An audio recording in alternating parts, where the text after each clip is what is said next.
ladies and gentlemen, here to the studios of TV 35. You know, we have educators in our community who bring a lot to the table. We have the superintendents of both Lawrence County schools and Dublin City schools. You probably recognize Dr. Dan Brigman, Dr. Fred Williams. Thank you, gentlemen, for joining us today.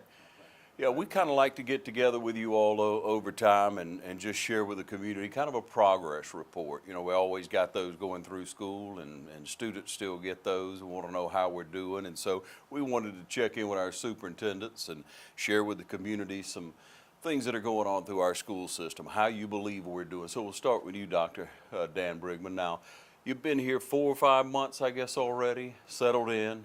Found a good church. It's been a tremendous transition. Yes, sir. We're connected to a tremendous church here in the community, and my children have really embraced the church as they have embraced my family as well. So we're excited to be a part of the community from a faith-based standpoint, as well as the transition to the school system has been just a very, very rewarding experience for me and my family. Yeah. Now, Dr. Brigman, just share with people so they know your family, your wife, and children that are here, please. I am blessed to claim 4 beautiful children. Dylan's soon to be 22 years old and pursuing a career in law enforcement. Evan is my next child. He'll be 19 this summer, and he's pursuing a degree in divinity. He wants to be a minister. Landon is my young musician who loves academics and loves the arts, so he is a rising 6th grader. He'll be in middle school next year. He's in 5th grade currently at Southwest Lawrence. And behind Landon is the queen of the house. It's my daughter Emily, and she is truly a gift as well as the other 3. Emily's in 4th grade at Southwest Lawrence as well. And my wife, who I celebrate 25 years with her, and all 4 children are ours. We're not a blended family, and I have to tell people when we go out, no, I'm not their grandfather. They are all 4 mine. So we have a tremendous time in the Brigman household. My lovely wife, Cindy, brings Christmas into our home each day. So I'm very blessed to have a loving, caring wife that's also an educator as well. So we share a lot of commonalities there from a professional standpoint and a personal standpoint. And we celebrate 25 years together this year and 10 moves. So we're fortunate to call Lawrence County home. So Dr. Williams, come on, remind us of your lovely family. Well, I'm very blessed to have 2 daughters and a son. I have one of my oldest daughter is a high school science teacher. I have a son who is a sophomore in college, majoring in biology. And my youngest daughter is a 9th grader at Dublin High School. And my wife is a kindergarten teacher at Susan Dash Elementary. And so we're very blessed and thankful for how the Lord has gifted us with family. Yeah. And no one could do better than to gain more and more education, and both your families, you know, are testimonies to that with educators, your wife an educator, your wife an educator.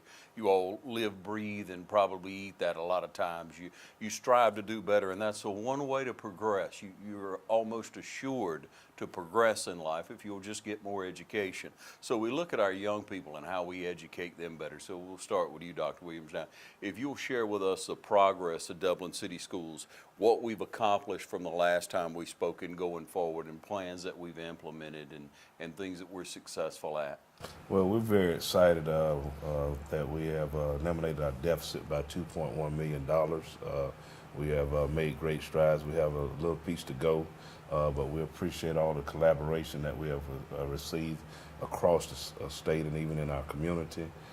We have really moved the needle in terms of academics. We have no schools on anyone's list, and so we're very excited about that. Our students and our teachers and parents are doing a tremendous job and collaboration and really moving the needle as it pertains to student outcomes. Our graduation rate has been among the highest in the state for several years, and so we're very excited about that. We're doing some great things in our alternative education program. We have students that are dual enrolled in alternative education, as well as some who have already entered the military. We're really doing a great job of creating post-high school outcomes for our students, getting them college and career ready. As we know, we have partnerships with the apprenticeship program. We had a couple students, more students to enter in that.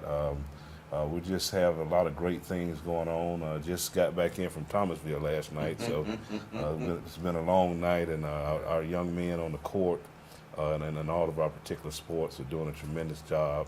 And so we're very excited about the things that are going on in the Dublin City school system. We'll talk about athletics more in just a minute. But Dr. Brigman, realizing that you've been in here limited time and it's a learning curve, Where do you see where you came in and where you see Lawrence County and the good things, the progressive things that are going on toward education? The immediate observations revealed a very, very hardworking and dedicated staff throughout the school system. They're putting in the hours, putting in the professional development, and talking about improving student learning and improving teaching. So we've really traveled a great distance in Lawrence County in terms of rethinking how we deliver instruction to all students with that personalization in the forefront. Every child learns differently. We are a firm believer, and I say we with a bold underlined accent to it. We firmly believe that literacy is the foundation for success in all academics. And you mentioned breaking the cycle of poverty. There's only one thing that can break the cycle of poverty, and it's education. We are the last standing institution in this great nation to support democracy and give every child that walks through our doors hope and an opportunity to be successful in life. So our faculty and staff and administration are embracing that each day, making sure that we have the resources starting in pre-K, focused on literacy skills. We're trying to strengthen our support for K2 because I consider that our intensive care unit to giving kids that academic support. And if we really have a laser focus on that student and that individual student and his or her strengths and deficits and provide timely intervention, we're going to see all students be successful as they progress through our school system. Right now, the way the model is established in almost every state, we wait until the end of third grade until we give a formal state-mandated assessment. By then, Ron, 4 school years have gone by. So why should we wait then to determine who's getting it and who's not? So we're looking at early predictors, embedding them as early as kindergarten to basically give us a benchmark on where every child's at and what kind of resources does he or she need to stay on track with their peers. Pre-K is extremely important, giving these kids a literacy-rich environment because oftentimes it seldom occurs in the home. So we're asking parents and grandparents and guardians, embrace your children with literacy, give them books, give them something to read to them at an early age because it truly pays off.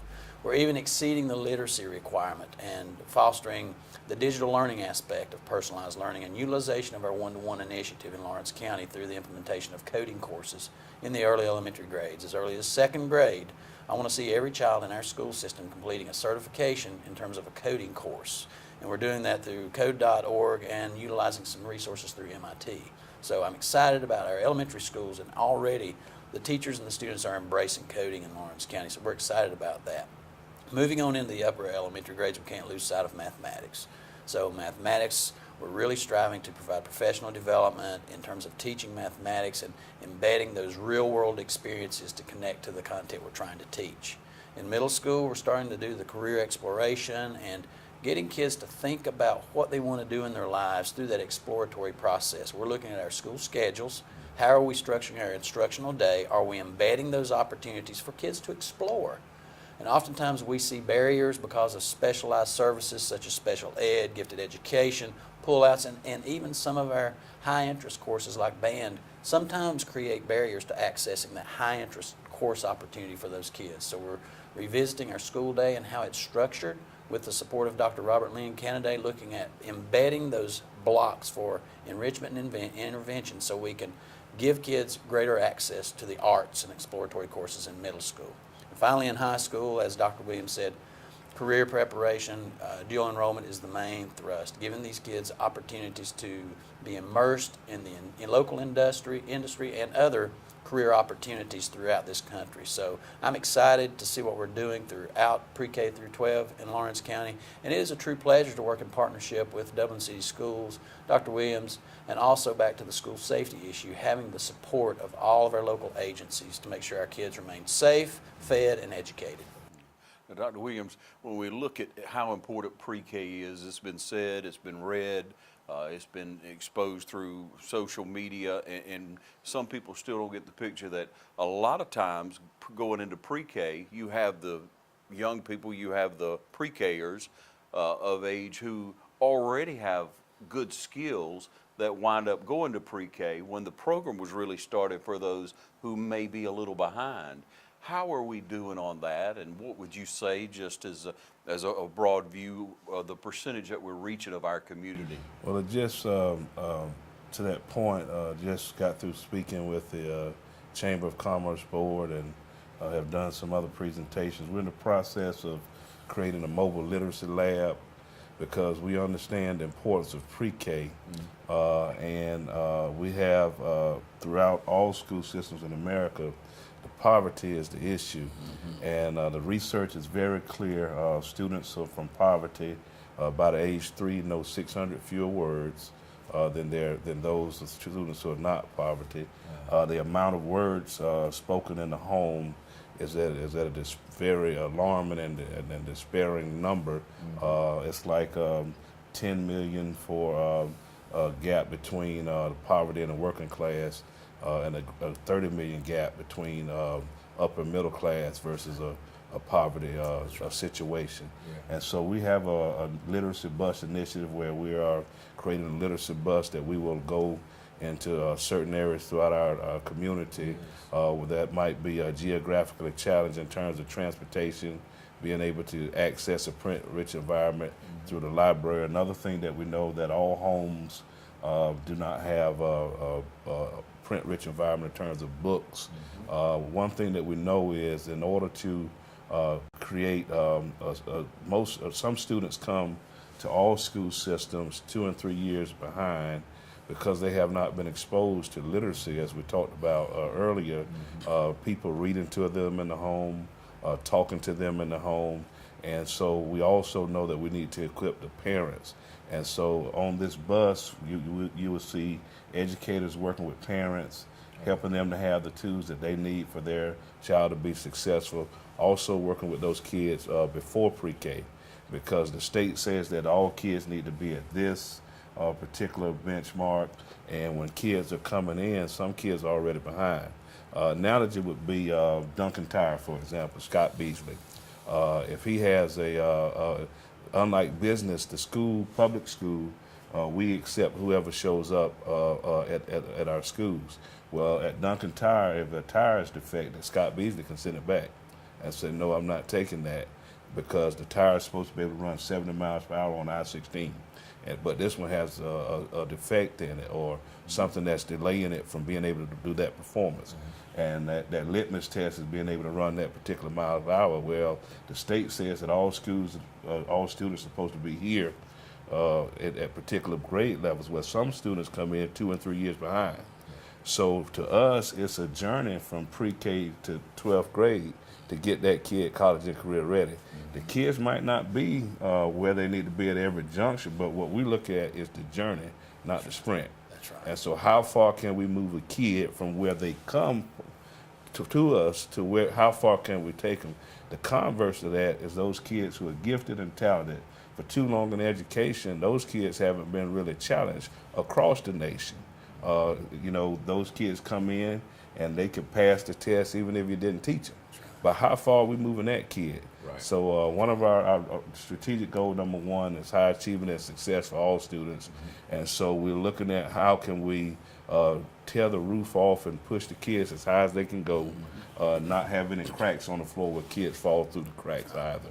And with that, it takes a total team effort of the parents and community. And so we have this opportunity for people to get engaged and support the literacy bus. We will be doing more information, because what we understand as educators is literacy is the number 1 indicator. If a kid can't read, they won't be able to do the word problem in math. Right. And so also there is content vocabulary associated with math and science that kids must have the vocabulary. But if we don't do a good enough job even before pre-K and getting kids on a solid foundation and making sure that those kids are ready to begin learning, pre-K to set grade 2, they say that you are learning to read. After that, you're reading to learn. And so those are the things that we have conversations about, and that we're really trying to eradicate illiteracy in our community. And it is a total community effort. Just as safety in our schools is not just left up to us or the law enforcement, it is it has to be a total community effort. Yeah.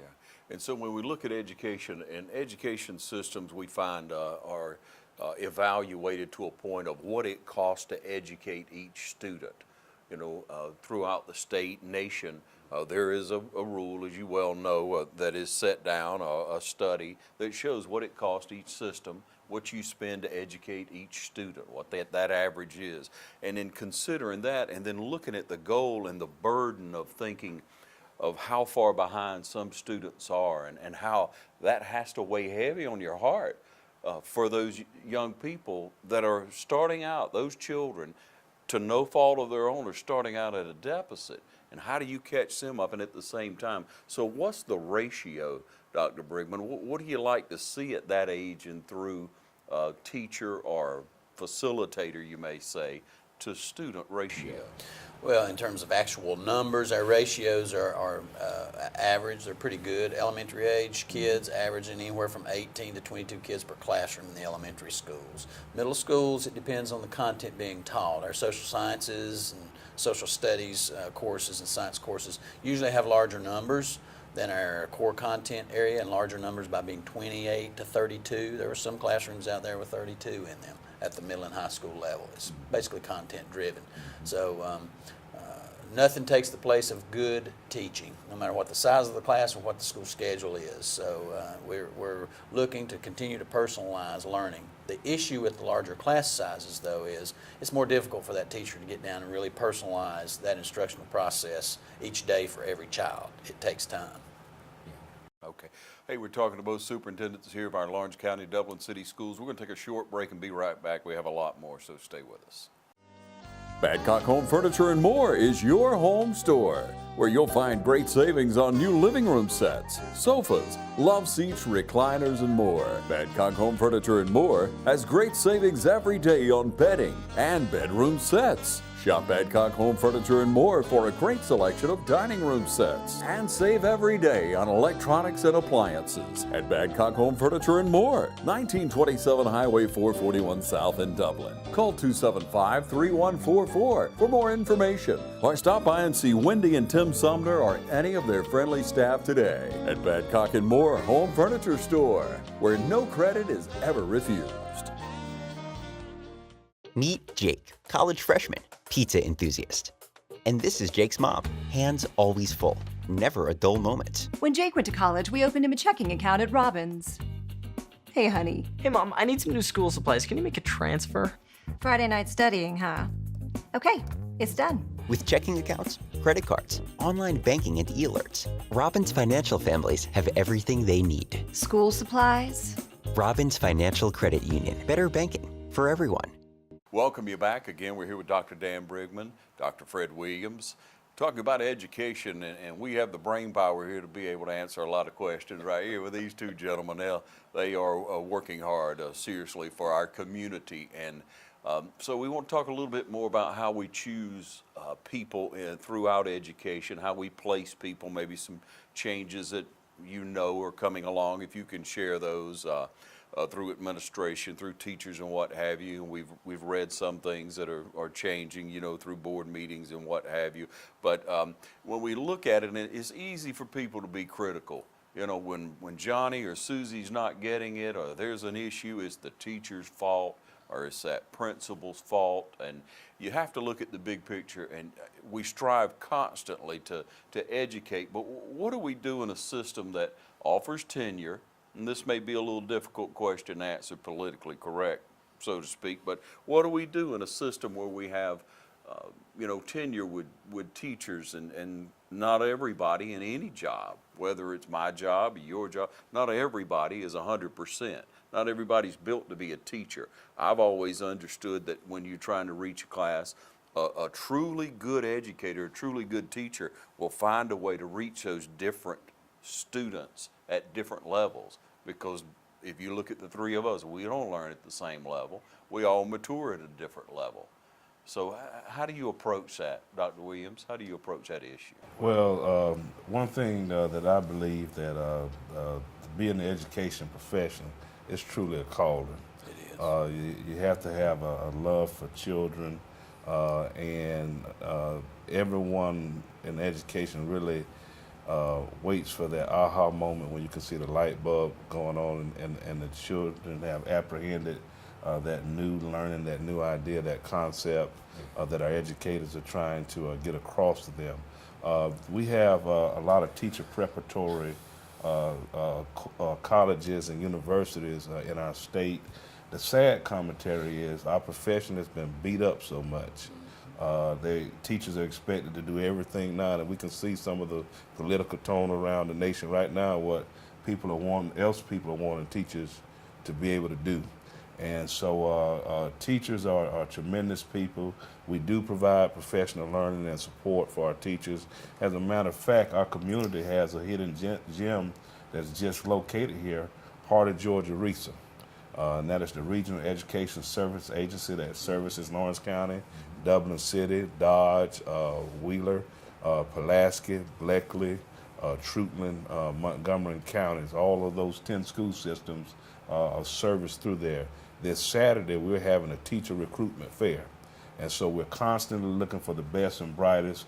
We have recruitment teams that go out to the colleges to recruit the best and brightest. We have some tremendous educators. There is legislation that's on the table up at the Capitol that is going to try to allow for teachers who are retired to come back full-time without penalty to their TRS, because there is a shortage in the teaching profession nationally. I think Houston County and Bibb County, they had like 190, or one was like 190, one was like 180, right at the beginning of school. And we were thankful that we were able to staff our entire system. And so, you know, it's a lot of teacher shortages going on. We do have evaluation processes throughout our state. We have the teacher keys, affectionately referred to. We have an acronym for everything. TEAKS. The leader keys is referred to as leaks. And so all of the leaders throughout our school system are evaluated based on standards. Our teachers are evaluated based on standards. Every job area is evaluated on an evaluation. And so in education, you provide professional development to help the kids and the teachers be able to function. I was talking with some parents on yesterday, and they were talking about the math and the new ways to do the math.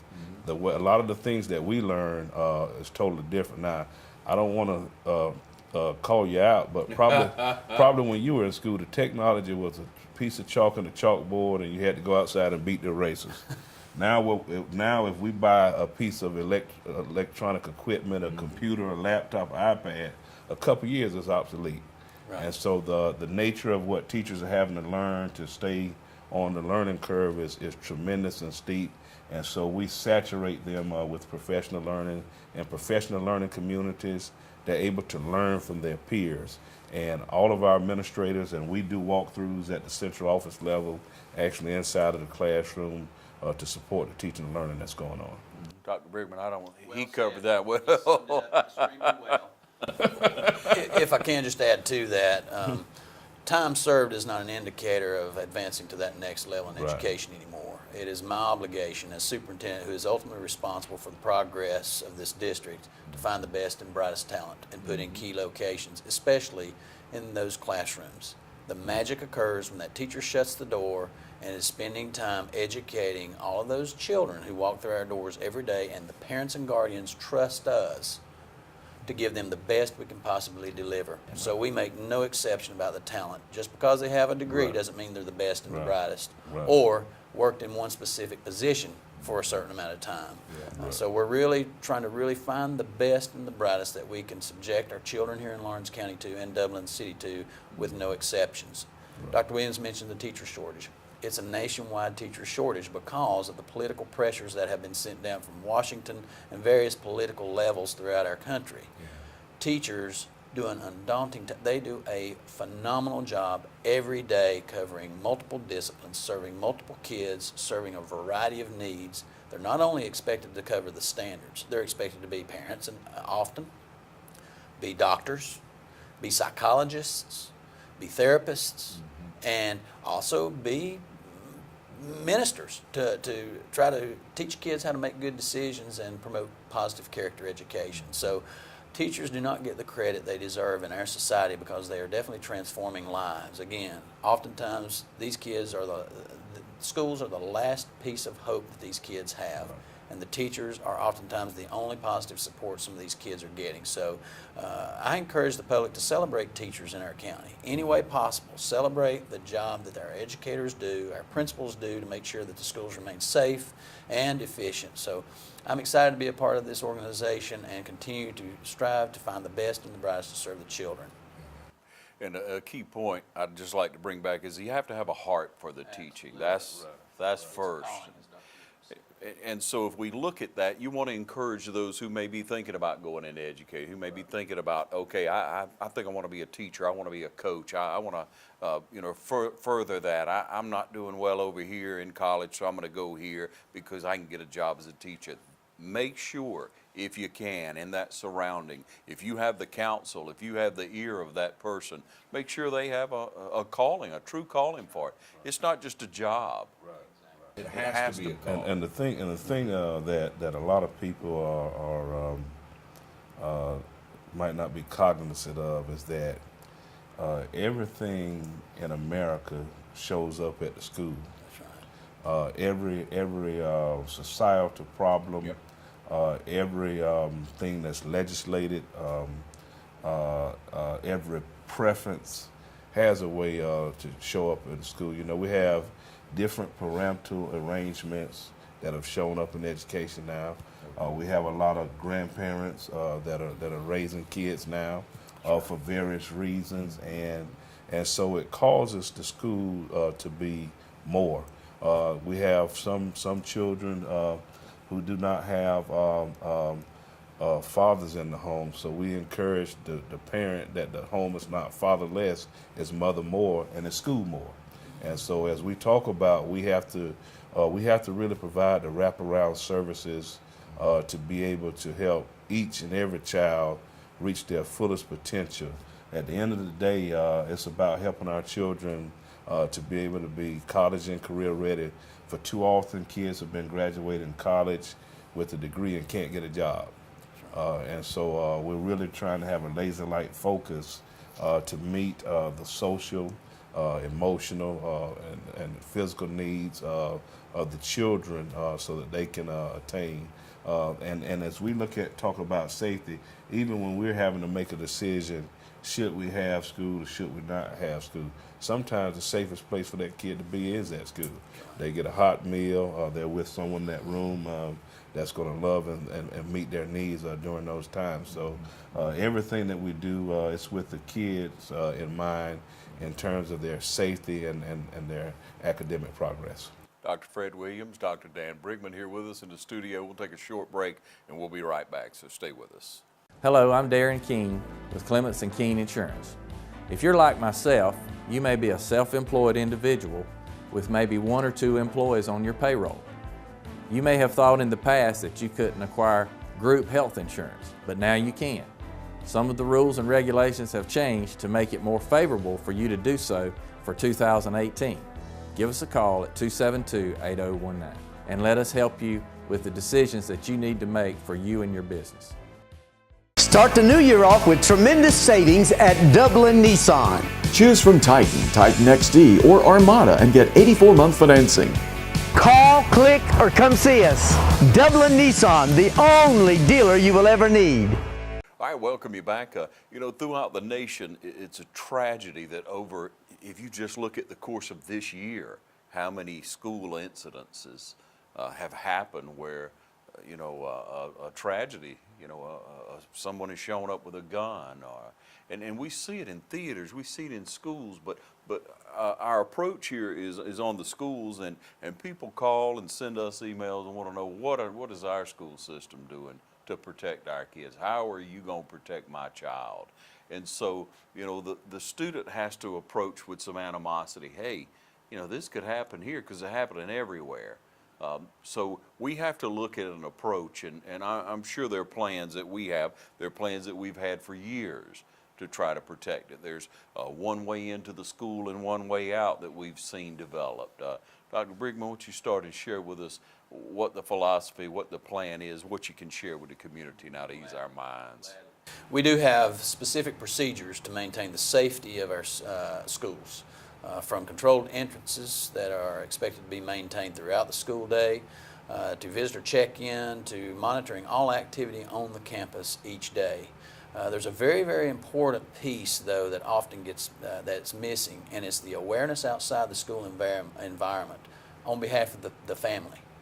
The family is a critical unit too. If there's any demonstration in a home that a child is going to be subject to making a poor choice or harming himself or herself, we need to know about that. There needs to be some attention given to that young person, and that illness or that circumstance be addressed in an aggressive manner through mental health or through other services that may be out there. There's a breakdown. So we need to make sure that we're in tune with the children that walk through our doors, no matter what age, kindergarten through grade 12. And it takes that home element monitoring student behavior as well. If there's something not right about a child's behavior, the parents or guardians have an obligation to find out what's going on in that young person's life and not just blowing it off to think, they're just being a teenager. No, follow your gut feeling. The same thing with our professionals in the building. Engagement and relationships are key to prevention of any kind of hard situations or difficult tragedies in schools. Oftentimes there's precursors, there's signs, there's comments made, there's alienation among the peers. So I've challenged our teachers to really take note of building relationships with every child that walks through our doors, being in tune with what their behavior is. If there's like signs of a potential threat, key in on that and come back around and give that child some support and some help. We've implemented Rachel's Challenge. That's a partnership with Rachel's Challenge throughout our school system. We've conducted presentations in all of our schools, and that's just the beginning. There's a community engagement piece that's very, very important, because we can't do it alone as schools. We need the community's help, the parents' help, to monitor student behavior and community activity. It's not just the students that we must be cognizant of. It's the home environment too, with domestic situations. We have to be in tune with that. And if there's a domestic problem going on between two adults, we challenge them to leave that outside the school and solve those issues in the home and through the court system, and leave the schools as a neutral body and a safe haven for these kids that may be involved in that transition in the family. Oftentimes those create a bigger threat than the students in the building. So we have to work together to make sure that our crisis management plans are practiced. There's a level of awareness throughout each of our schools in reference to crisis management and lockdown procedures. Those are in place. We can't publicize those, otherwise it would create those plans in terms of being obsolete. So I will assure the parents and all of our listeners out there, we're not turning an ear and closing our eyes to school safety. School safety has been in the forefront of everything we've done in Lawrence County to make sure our kids remain safe for many, many years, to make sure they're safe. It's sad to say now that we have to talk about arming employees in schools and in churches, but that's where we're at in terms of those discussions. I'm going to be talking with our board about policies to try to even create a more robust response system in each of our schools during the coming months. So we're still refining our safety procedures, and we still have some work to do. So Dr. Williams is more than just a resource officer in place. Right. Yes. Well, we in our strategic plan, goal number 2 is efficient and effective use of environments and resources. Performance objective B is student safety, health, and well-being. And that's something that we really take very serious. We believe that parents want their kids to return home just as safe as they came to school. And so we're committed to that. Also, they want them to come home with more knowledge than they had prior to coming to school. With that, a kid has to feel safe in the buildings, and we have recently formed a task force on safety, met with some parents, and so also the police chief, Tim Chapman, was there, and we discussed some ways that we could help to improve as a starting point. Some of the things that we have in terms of safety in the Dublin City school system. School safety, student safety, staff safety is like taking a bath. you're never done with it. We continuously revisit it. We had our staff last week, our principals, to go in and meet with our staff and revisit our protocols and procedures that we have in place. Some information we can't really share out beyond the staff because we never know who the perpetrator might be. But as we look at other things that we have upcoming, we're going to be doing some active shooter training. We're also going to be doing also safety and threat assessments at all of our particular campuses and locations. And so we really have a laser-like focus on student safety because it is very important. We do have school resource officers, but we need all of our students, all of our parents, and the community to be resource officers in the sense, if you see something posted, if you hear something, don't sit on it. Contact us, contact the police. It takes a whole community, everyone, to keep the kids and our staff members safe. So if anybody hears anything, make sure that you contact our building principals, ourselves, and also the police, because every second is important in a situation. And so we have some things in place, and we have revisited our procedures and protocols, and we're working very feverishly. And I'm excited about the safety task force. We actually have a meeting again this upcoming Thursday at 2:30 at the board office. And so we're and I'm glad to see that we have parents engaged in that process. And so because the change that we want, we have to be the change. And so and again, if I could really emphasize one thing about safety is that when we see signs, when we hear things, we see communications, we see inappropriate things on Facebook, that we communicate those type of things to the school and to authorities. And so, you know, I'm a firm believer in team sports, and I think that builds camaraderie among students, or team events, whether it be drama, whether it be band, whether it be the different clubs, Beta Club. They're wonderful opportunities for children to shine in their area and become a part of a group. It's real important and to pull in those people because, again, we're all different. Some of us are more intellectual, some of us are more athletic. But we'll talk just a moment about athletics and how important that is, if we may. Dr. Williams, you have pretty doggone good coaches at Dublin. How important is it, and I want to ask both of you gentlemen, if you will, how important is it to have successful athletic programs, the proper coaches, and how dedicated would you be to grow that in your systems? Well, I think that all extracurricular activities from debate, our Air Force ROTC, having good personnel there, and certainly in our athletic programs is extremely important. We have students who might not be the best athlete and might have been the isolated person that I've witnessed when I was a middle school principal. When they got in high school, they got an Air Force ROTC, and they became leaders in the school community. And before they were reserved, they were to themselves, and they didn't really mix as well. And so I believe that not only the athletics, but other programs that we have in our buildings really help kids to have that sense of belonging. It's extremely important that kids have an adult in the building that they can look up to, and we have another program that we're implementing, Capturing the Kids' Hearts. We're sending staff to the flipping group, and it's all about building relationships with the young people. Athletics is a great way to build relationships with an adult, but also with other students, a sense of camaraderie, a sense of family, and just witnessing our ball game last night, those kids striving for a common goal together, and the love and respect and that they have. But also, we had about 80 students in the stands down in Thomasville last night cheering them on. Yeah. And so it brings about that school pride. Those extracurricular programs have a way to really build the culture and pride in the school and the sense of family. And so those are some of the things that I believe that having great coaches and great club and sponsors really adds to the table. Yeah, and Dr. Brigman, you recently brought on a new head football coach on the east side to try to grow that program, a man of a lot of energy, it seems, a lot of zest, desire to reach the young people. You're constantly trying to, in that realm, because it is such a large part of education, of the development of kids and the enjoyment of the school. So what do you say along those lines, and what are your goals? I totally agree with Dr. Williams and everything he said.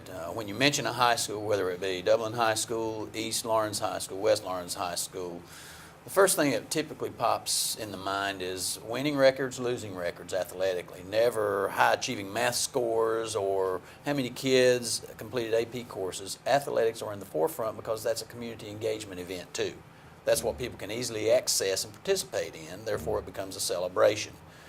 Records impact the school culture. If you have a losing record, there's fault found in that school and it affects the culture. So athletics definitely impact the culture and the pride of a school, whether winning or losing.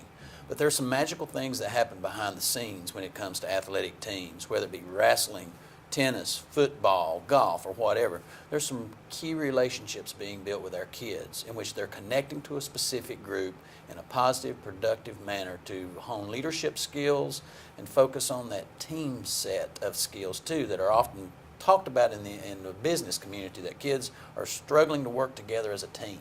That's where the magic takes place in our schools. You can't separate band, athletics, and academics. It all works together to create a student's personalization of this journey that Dr. Williams alluded to. The more we can tap into a child and connect them and focus on building strengths and reinforcing those strengths and those leadership skills, the more successful they're going to be.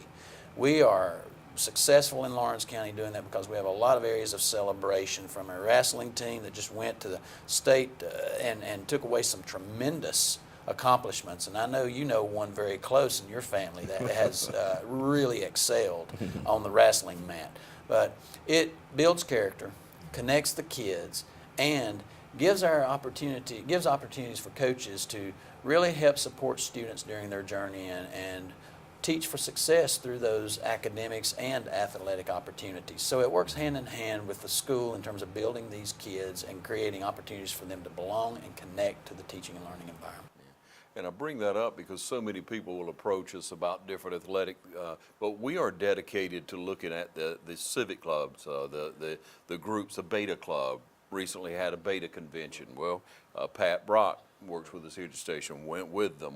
We have a behind the scenes kind of look at that because it's vital. It's so important to understand that drama club is just as important as, if you look on Georgia High School Association, you look down the list, those are listed on the Georgia High School. So you start to learn that over time. And a lot of people in the community don't realize the importance of that in the development of, because we're all different. We all have different talents. And first of all, I just want to just express our sincere thanks as schools in our community for the job that TV 35 does. That's right. For our young people in those regards. We had representation from TV 35 last night all the way in Thomasville. And so we're extremely appreciative for that. When we talk about athletics, the life lessons that you learn and the strength that you can go back and pull.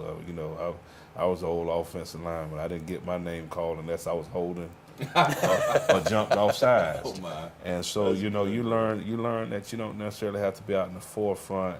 That when that running back gets that ball in the end zone, the team wins. And so it's just a lot of life lessons where kids learn not to quit, not to give up, because that quitting can be contagious just as winning. And so sometimes you'll fumble in life, sometimes you'll be intercepted, but you got to keep getting in and out of the huddle. And so it's just a lot of different life lessons that our kids are able to just learn and take on the wrestling mat or whatever it is. They're able to learn those lessons and be able to apply those later in life. And I've learned a lesson from coaching, and that's my CCRP. I was in the end zone at the Shamrock Bowl, and I had a 5-yard buffer zone between those who were telling me I was doing a good job on one play And then the next play, I lost my mind. I wasn't doing such a good job. And so you learn those lessons, and you learn how to navigate life and keep your eye on the main thing, and that's the team. That's the entire school. That's the entire school system, and all of our kids being successful. And that's what you learn as a coach and as a student through athletics. And so we always say when we're looking at young people, we encourage the community to pat them on the back when you see them at church, see them out in the community, see them at a restaurant, anywhere. You recognize if it's a math accomplishment, if you know they made the honor roll, if you know they did an outstanding job or they were on the team, Right. pat them on the back and encourage them, because that may be the one child that you pull out of that shell that in the back of their mind they may be not thinking straight at the time. You know, at that age, with everything going on with a teenager, you know, it hadn't been that long ago. You know, you need direction a lot of times. You need that pat on the back, and it means the world to a young person a lot of times. So we encourage you as a community to do that, to stay positive. And we like to come in again and speak to the superintendents on the progress of the school system and be able to let you relate through the conversation the wise and wonderful direction that we have from our leaders in education. It's easy to throw stones. It's very easy to do that. So those around you who may be naysayers, you point them in the right direction. You put them online at TV35 WDIG on YouTube or TV35.tv. You put them on, tell them to watch the interview and see what class of people that we have educating our children. Thank you, gentlemen, for joining us today. Thank you very much. Thank you.